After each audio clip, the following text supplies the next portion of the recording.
très impressionnant. Je ne vais pas faire la chorégraphie de Beyoncé tout de suite, mais peut-être tout à l'heure. Alors, j'ai une info supplémentaire, Delphine. Non seulement vous êtes en trending topic depuis ce matin 11h, mais à la mi-journée, il y avait plus de 10 000 tweets avec le hashtag JFD15. Donc bravo, énorme succès, formidable. Donc bonjour à tous, je suis vraiment ravie d'être parmi vous. Je dirige le développement de Twitter en France et je voulais savoir qui dans la salle est sur Twitter. Ok, donc les trois là-bas, vous viendrez nous voir au Twitter Corner tout à l'heure et puis on échangera. Alors, déjà la première question qu'on va se poser, c'est les Françaises utilisent-elles la plateforme ? Si j'arrive à cliquer, voilà. Les Françaises utilisent-elles la plateforme? Et la réponse est oui. La dernière édition du Global Web Index a mesuré qu'en fait 45% de nos utilisateurs sont des utilisatrices, que 2 sur 3, j'ai un petit problème de 2 sur 3 travaillent et que 1 sur 2 occupe des fonctions de management. Et si on va un peu plus loin dans les usages de ces utilisatrices de Twitter, elles se déclarent voilà. Elle déclare avoir des habitudes particulièrement accentuées par rapport aux internautes français. Plus que les autres, elles testent des nouveaux produits. Plus que les autres, elles aiment prendre des risques. Plus que les autres, elles partagent en permanence ce qu'elles découvrent avec leur communauté. Et elles se disent constamment connectées. Donc, on pourrait qualifier ça de Ace Attitude, en plus de la Digital Attitude. Les utilisatrices de Twitter sont particulièrement audacieuses, curieuses et entrepreneurs. Voilà. Et donc, la question... C'est pénible. Bah oui, mais je double-clique. Je contrôle Alt-Sup. Bon. La question, en fait, qu'on se pose, c'est non pas est-ce qu'il y a un leadership masculin ou féminin, mais plutôt traditionnel ou innovant. Et justement, Twitter se révèle être un formidable outil qui va amplifier chacun des aspects du leadership pour le faire évoluer vers un modèle innovant. Commencez par l'information. En fait, quand vous êtes connecté sur Twitter, vous allez... Non, je ne sais pas s'il y a un autre clicker, mais parce qu'il y a beaucoup de liens. Quand vous informez sur Twitter, vous allez en temps réel avoir l'actualité sur tous vos centres d'intérêt, tout ce qui qui correspond à votre activité, à votre métier, à votre activité. Et du coup, votre information, elle va être plus ciblée, elle va être plus rapide et elle va être plus exhaustive. Et donc, vous allez développer petit à petit votre vision. Je suis désolée, Delphine, est-ce que c'est possible d'avoir un autre clicker? Non? Je crois que celui-là n'a plus de pile. Ou alors un décalage horaire entre moi et l'écran, je ne sais pas. Le deuxième aspect, c'est donc vous êtes informé de manière ultra ciblée, donc vous gagnez du temps, vous êtes mieux organisé et vous développez la vision. Ensuite, communiquer. Communiquer sur Twitter, vous savez, maintenant que vous êtes quasiment à 98% dans la salle utilisateur de la plateforme, que vous avez une conversation qui est possible, qui est interactive, qui est beaucoup plus proche et qui est beaucoup plus ciblée également. Et du coup, je passe... Non, là, je reviens en arrière. Je suis désolée. Ça n'est pas possible? Je ne sais pas comment faire. Oui? Ah, d'accord. Merci. Ok, donc proximité, conversation et spontanéité. C'est génial. Vous communiquez et donc vous allez développer petit à petit votre incarnation, c'est-à-dire vous qui représentez votre projet, votre organisation, votre entreprise, vous avez une parole qui compte et donc petit à petit l'incarnation va être plus moderne, va être plus humaine forcément et va être plus directe, je crois, peut-être, non, dynamique, ok. Et donc une fois que vous communiquez et que vous développez votre incarnation, eh bien c'est l'influence qui va s'accélérer. Et vous allez voir, je suis un peu ridicule comme ça, mais vous allez voir que votre influence, elle va être évidemment organisée. Évidemment, alors il faut que je me mette là peut-être. Je peux faire ma presse depuis la régie si vous voulez. Directe et étendue. Parce que vous allez voir que vos tweets ont un reach bien au-delà de la plateforme elle-même. Et donc, toutes ces amplifications de tous les aspects du leadership, ils reposent sur l'ADN de la plateforme. l'ADN de Twitter, c'est 4 mots: live, public, conversationnel, distribué. Live, c'est le temps réel. Conversationnel, c'est l'interaction, la discussion. Public, tout ce que vous postez sur Twitter est vu par ceux qui vous suivent, mais par le reste des abonnés. Et la distribution, puisque les tweets sont publics, ils peuvent être repris dans les médias en ligne, dans les médias plus traditionnels. On le verra plus tard. Et donc, à partir de là, regardons le premier axe, s'informer. Twitter, c'est d'abord un relais d'information qu'on doit utiliser comme un outil de veille. Oups, là, je suis allée trop vite. Ah, pardon, c'est une catastrophe. Donc, Twitter, c'est d'abord un relais d'information. On l'utilise comme un outil de veille et comme un outil pour m'informer en temps réel sur tout type d'actualité. Le marketing, RH, les nouvelles technologies. Le but, c'est de voir évoluer une industrie, de me donner une vue élargie de mon écosystème. Et donc, la première expérience de Twitter, c'est l'écoute. Vous faites déjà partie de la communauté Twitter si vous lisez, si vous écoutez des tweets. Vous n'êtes pas obligé de tweeter vous-même pour avoir une vraie valeur ajoutée de la part de la plateforme. Et j'entends souvent des gens qui disent « Oui, mais je ne sais pas quoi tweeter, je ne vais pas aller sur Twitter. » Non. Pensez d'abord à l'écoute. Et le but, ça va être de... Pardon. Le but, peut-être, un jour... Non, non. OK. Le but, ça va être de trouver les comptes qui correspondent donc à votre activité, à vos centres d'intérêt. Et donc, regardez dans la vraie vie qui vous suivez, ce que vous consultez comme médias, etc. Et regardez s'ils sont sur Twitter. Et là, on parle de comptes de médias, généralistes ou spécialisés. On parle des influenceurs, des journalistes, des experts, des expertes. On parle évidemment de vos équipes, de vos employés, de vos partenaires, de vos clients. L'idée, c'est de définir votre territoire d'information. Il y a un autre outil pour définir son territoire d'information. Alors oui, on vous laissera, je ne sais pas si Catherine, Delphine, on partagera les présentations. En tout cas, la mienne sera disponible. Et on vous a mis une sélection de comptes qui sont particulièrement enrichis, particulièrement intéressants à le suivre dans le domaine du digital. Le deuxième moyen pour s'informer, c'est les listes. Alors, est-ce que certains sont familiers avec les listes? Pas beaucoup. Parfait. Bon, alors je vais vous apprendre un truc. Les listes, c'est l'outil parfait pour organiser et calibrer votre veille. En fait, ça consiste à organiser les comptes par thématique, exactement comme l'a fait ici Madines, qui, je crois, est dans la salle, en tout cas, live tweet de manière soutenue. Et Madines a créé des comptes, des listes, incubateurs, business angel, accélérateurs, etc. Et le but des listes, c'est que je peux aller ensuite consulter leur fil d'actualité sans avoir à suivre obligatoirement les comptes en question. Donc c'est ultra pratique quand vous voulez segmenter votre veille. Alors, pour aller plus loin... Ah ouais, merci.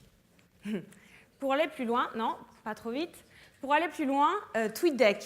Alors là, on s'adresse aux community managers ou typiquement, vous êtes entrepreneur, vous lancez une start-up, vous êtes direction de la communication, vous voulez savoir ce qu'il se dit sur votre métier, sur votre marque.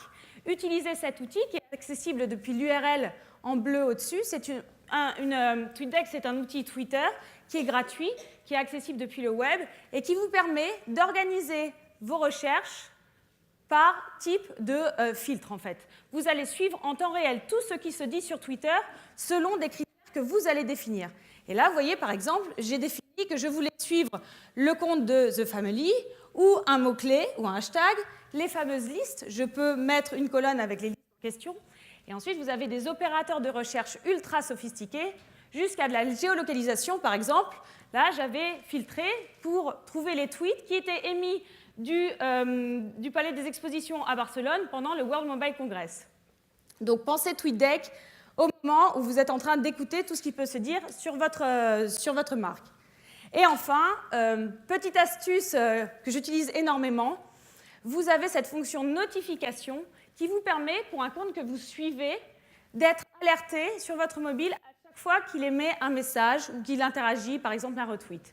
C'est exactement ce que j'ai fait avec Catherine Barba, et c'est hyper intéressant, parce que du coup, ça m'évite d'être connecté en permanence sur Twitter. Quand je suis à l'affût d'une information ou que je suis en particulier un compte, c'est extrêmement pratique. Voilà. Donc, il faudra une petite clochette, s'il vous plaît, comme ça je dis ça. Donc, une fois que vous avez défini votre territoire d'information, vous allez commencer à communiquer, à incarner votre projet, votre métier sur Twitter. Et communiquer sur Twitter, c'est d'abord maîtriser son message, c'est maîtriser le rythme de ses publications et c'est fédérer sa communauté. Et donc, la première chose à faire, c'est de vous présenter. Vous avez une page profil sur Twitter qui est votre carte d'identité. Donc, assurez-vous qu'elle soit complète. Qu'elle soit complète d'abord avec votre photo qui vous représente, qui montre votre visage, qu'elle soit complète avec le bandeau en haut de votre profil. Pensez à ce bandeau comme un peu votre une. Vous pouvez l'éditorialiser, vous pouvez mettre l'actualité à l'intérieur. Et enfin, votre biographie. Vous avez 160 caractères pour définir votre profil, le type d'activité dans lequel vous êtes spécialisé. Et c'est donc ces éléments que les utilisateurs vont découvrir en regardant votre profil. Donc, assurez-vous qu'il soit complet. Ensuite, petite astuce, un tweet, en fait, c'est bien au-delà des 140 caractères. Ça peut être une image, ça peut être une photo. Vous savez que depuis peu, vous pouvez tweeter avec des photos avec des vidéos jusqu'à 30 secondes. Évidemment, un hashtag, ces étiquettes qui permettent de ranger les conversations par type de sujet, et puis des infographies, etc. Et pourquoi je vous dis ça? Parce qu'un tweet illustré engage beaucoup plus qu'un tweet texte. Donc pensez à tweeter enrichi lorsque vous êtes actif sur Twitter. Et par ailleurs, autre élément à garder en tête, l'usage de Twitter est à 80% mobile. Donc pensez à faire des visuels qui soient lisibles depuis un téléphone portable. Et à partir de là, on se dit quoi tweeter? Finalement, les opportunités sont quasiment infinies. Si dans votre activité, vous voyagez beaucoup, vous êtes en déplacement, n'hésitez pas à le partager avec votre communauté, avec la communauté, comme le fait Delphine Ernotte, qui était à San Francisco pour des projets secrets. Ensuite, n'hésitez pas à citer vos pairs. Là, le but, c'est de, c'est pas mot un peu anglicisme, cross-fertiliser les communautés entre elles. Donc, n'hésitez pas à interagir entre startups avec les mentions des comptes sur Twitter. Vous pouvez partager vos lectures. L'idée, c'est de développer auprès des gens qui vous suivent et au-delà ce que vous pouvez découvrir sur le web. Vous pouvez solliciter la communauté. Alors, soit de manière ultra opérationnelle, comme l'avait fait Mylène Aboukrad elle avait besoin d'un avocat qui s'occupait des startups, soit comme Roxane, qui l'a fait parce qu'elle cherchait un speaker sur une conférence. N'hésitez pas à crowdsourcer sur Twitter. Évidemment, mettre en valeur ses équipes. J'écoutais le débat passionnant précédemment sur ces nouvelles formes de management, et je sais donc ce dont je parle, c'est-à-dire que vous avez des jeunes gens de 25 ans, même pas, qui me demandent s'ils peuvent prendre leur billet de train par eux-mêmes pour pouvoir utiliser la carte 15-25, qui connaissent parfaitement la plateforme Twitter et probablement, leur avis la plupart du temps est parfait. Donc n'hésitez pas à valoriser vos équipes sur Twitter, c'est ça aussi la nouvelle forme de communication. Faites savoir ce que vous faites, tout simplement. Donc n'hésitez pas à annoncer vos innovations. Et là, annoncez avec de l'image aussi. Soulignez les réussites. Je suis désolée, Catherine, encore toi. Delphine, tu es dans le TweetDeck, c'est pour ça que... Donc soulignez les réussites en mentionnant, pour vous faire repérer aussi, pour attirer l'attention du compte en question. Et du coup, n'hésitez pas à interpeller les journalistes dans les lectures que vous pouvez suivre. Les journalistes sur Twitter, la plupart ont des communautés très importantes. Donc les interpeller, alors que vous n'auriez pas forcément accès dans la vraie vie, c'est vraiment un moyen formidable de rentrer en contact. Et puis enfin, vous pouvez passer à un type de communication plus aspirationnel, en reprenant par exemple des citations. Et pourquoi pas aller sur un territoire plus personnel. Alors attention, quand je dis personnel, je ne dis pas intime. Je dis personnel. C'est-à-dire, n'hésitez pas à partager vos passions, qu'elles soient musicales, qu'elles soient sportives, avec vos exploits. Tout simplement, partagez votre quotidien. Voilà. Donc, petit à petit, quand vous allez développer cette communication, cette nouvelle forme d'incarnation, vous allez développer cette agilité, vous allez trouver votre ligne éditoriale, vous allez voir que vous allez développer votre influence. Et bien au-delà de Twitter. Parce qu'on va regarder le voyage d'un tweet, en fait. Ils ont l'onde de propagation. Un tweet, ça part d'un post avec 140 caractères, une image, une vidéo, etc. Ce tweet va ensuite être retweeté, partagé directement sur le premier cercle, soit des followers de votre compte, ou même des gens qui ont vu votre tweet. Et puis, il va continuer de voyager. Vous vous rappelez du caractère public et du coup du distribué. Ce tweet va continuer à voyager en dehors de Twitter, sur le web, sur le digital, auprès des médias en ligne qui vont pouvoir intégrer soit un fil d'actualité, soit le tweet en question pour enrichir leur propre éditorial. Mais le tweet va plus loin. Le tweet voyage au-delà du digital sur les médias traditionnels. Les médias télé, radio, print. Vous avez tous vu dans les journaux des encarts de tweets, le best-of tweets. Vous entendez tous à la radio le sourcing de questions via les tweets. Aujourd'hui, un JT sur deux commence, ou est illustré avec un tweet. En plus, nous avons une actualité soutenue. Donc, vous avez beaucoup d'articles qui sont illustrés par les tweets. Et voilà. Et c'est ça le reach de Twitter. C'est l'onde de propagation d'un tweet au-delà même de la plateforme. Donc, quand vous pensez influence, l'influence ne se mesure pas qu'à la simple importance du nombre de followers que vous avez. Donc, ne soyez pas complexés par un petit nombre de followers. Ce qui est important, ce qui compte aussi, c'est la portée de vos tweets. Et c'est exactement ce qui s'est passé dans cet échange entre, vous vous rappelez, en décembre dernier, Arnaud Montebourg qui interpelle Xavier Niel sur son bilan emploi. Xavier Niel qui lui a répondu en 140 et néanmoins très punchy caractères. Et vous, monsieur le ministre? Eh bien, ce tweet, déjà, il a généré plus de 3000 retweets, plus de 1000 favoris. Il a été retweeté par des médias, dont TF1. On se rappelle les cercles concentriques. Il a été intégré dans tous les médias en ligne, Yahoo, le HuffPo, etc. On le voit ici. Et puis, ce tweet a continué à voyager en dehors de la sphère digitale jusqu'à la sphère traditionnelle et a été repris dans les JT.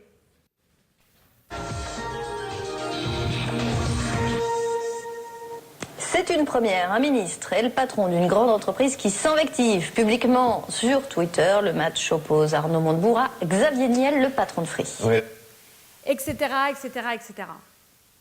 Donc voilà, que ce soit pour suivre de l'information, de l'actualité spécialisée ou générale, que ce soit pour réduire la distance entre vous, vos pairs, vos partenaires, ou tout simplement travailler votre image, travailler votre réseau, Twitter, c'est l'atout d'un leadership innovant. Donc je terminerai en reprenant la punchline de l'événement d'aujourd'hui. Oser, innover, tweeter. Merci.